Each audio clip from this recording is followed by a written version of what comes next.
Assalamualaikum warahmatullahi wabarakatuh. Terima kasih saya ucapkan kepada penyelenggara presentasi.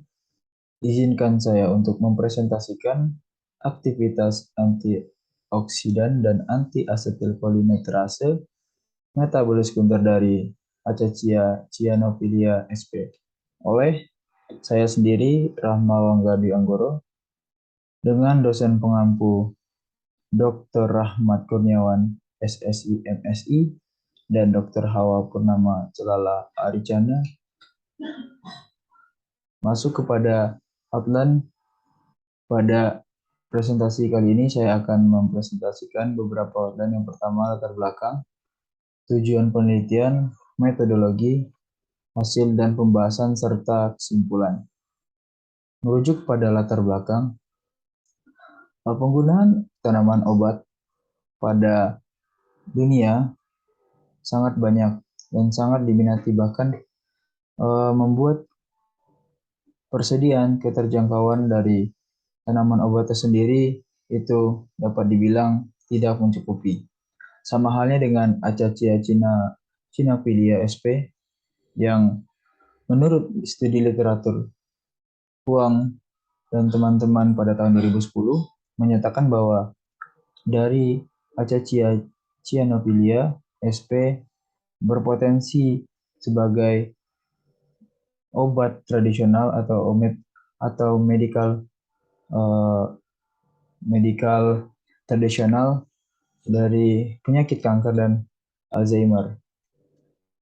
Kanker sendiri merupakan pertumbuhan sel secara abnormal yang menyebabkan ketergangguan dari organ sel lainnya. Sedangkan Alzheimer merupakan penyakit uh, kurangnya daya ingat, gangguan dalam berbicara, bertindak maupun berpikir. Menurut studi literatur Huang dan kawan-kawan, uh, daun dari Acacia cyanophylla sp berpotensi dapat menyembuhkan kanker dan Alzheimer. Hal ini dikarenakan terdapat kandungan metabolit sekunder. Menurut studi literatur Boulia pada tahun 2012 setidaknya terdapat tiga kandungan metabolit sekunder. Yang pertama itu flavonoid, yang kedua itu quercetin dan camphor. Untuk mencapai dari latar belakang yang disampaikan, didapatkan tujuan dari penelitian yang dilakukan yaitu untuk menyelidiki potensi antioksidan dan aktivitas anti-asetilkolineterase senyawa ekstrak dari daun Acacia cyanophylla sp. Dari tujuan yang akan dicapai, diperlukan metodologi. Terdapat 5 garis besar dari metodologi penelitian ini, yaitu preparasi sampel, yang kedua isolasi, yang ketiga itu karakteristik senyawa, yang keempat antioksidan, yang terakhir yaitu uji asetilkolineterase. Dari hasil dari penelitian ini yaitu yang pertama, karakteristik senyawa. Ekstrak dari Acacia cyanophylla sp menggunakan kromatografi lapis tipis dan NMR menunjukkan adanya sejumlah komponen penting. Data yang ditampilkan yaitu data NMR dan kromatografi tipis. Setelah dilakukan peninjauan, didapatkan struktur dari senyawa yang terkandung. Yang pertama menggunakan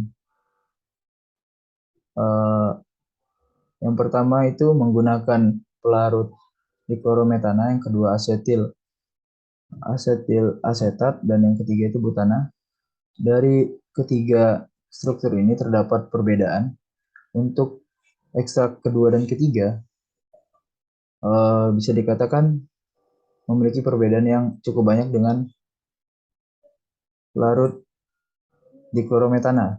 Sedangkan untuk ekstrak kedua dan ketiga hanya terdapat perbedaan di gugus OH dari ekstrak kedua dan ketiga. Yang kedua yaitu uji antioksidan. Uji antioksidan digunakan untuk mencari kandungan antioksidan dari penelitian ini. Menggunakan metode IC50 dengan beberapa penilaian, yaitu memiliki nilai 50 sampai 100 ppm dinyatakan kuat, memiliki nilai 100 sampai 150 ppm tergolong sedang, dan 150 sampai 200 ppm dibilang lemah. Dan yang terakhir 200 sampai 250 ppm tergolong sangat lemah. Dari penelitian yang didapatkan dari ekstrak pertama memiliki nilai IC50 164,64, yang kedua ekstrak kedua 67,26, ekstrak ketiga yaitu 122,54, dan ekstrak keempat yaitu 314,66. Dinyatakan pada ekstrak kedua memiliki IC50 yang terbaik, yaitu dengan nilai 67,26 yang tergolong pada nilai yang kuat. Yang kedua yaitu aktivitas penangkapan katian radikal ABTS. ABTS merupakan metode pengujian untuk mengukur jumlah radikal bebas yang memiliki sensitivitas yang cukup tinggi. Pengujian ABTS sederhana, efektif, cepat, dan mudah diulang. Dengan hasil yang didapat yaitu untuk ekstrak pertama memiliki nilai IC50 78,37, yang kedua itu 305,68, yang ketiga yaitu 315,91, yang keempat yaitu 399,40.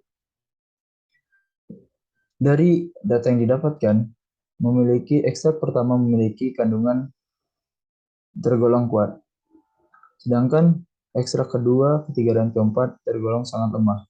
Hal ini dikarenakan kandungan flavonoid atau metabolisme terbilang rendah.